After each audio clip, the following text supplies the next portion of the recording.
ఇప్పటి వరకు మీ అందరి సహకారంతో ఇప్పుడే reformer of the year. That is not my achievement, it is a collective achievement all of us. ఇక్కడుండే మనందరి సమిష్టి కృషి. 2 ఏళ్లకు మునుపు రాష్ట్రం గురించి ఏ విధంగా మాట్లాడేవాళ్ళు, ఈ రోజు రాష్ట్రం గురించి ఏం మాట్లాడుతున్నారు, the award it self is indication.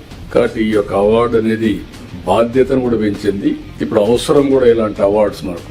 నేను చాలా సార్లు ఎన్నో అవార్డ్స్ ఇస్తే నేను ఎప్పుడూ యాక్సెప్ట్ చేయలేదు, కానీ ఇది యాక్సెప్ట్ చేశాక దానికి కారణం కూడా ఇంకొంత పెద్ద ఎత్తున పెట్టుబడులు వస్తాయి. ఒకసారి పాజిటివ్ మూడ్ వస్తున్న ఉద్దేశంతో యాక్సెప్ట్ చేశాం. మరొకసారి దీనికి సమిష్టి కృషి చేసిన ఇటు కేబినెట్, ఇటు secretaries, not only secretaries, last mile లో పనిచేసిన చివరి వరకు ఒక గ్రామ స్థాయిలో పనిచేసిన అధికారి వరకు అభినందిస్తున్నా. ఇది మీ అందరికి అంకితం చేస్తూ ఇంకా బాధ్యత మళ్ళా ఒకసారి మీకు గుర్తు చేస్తున్నాను.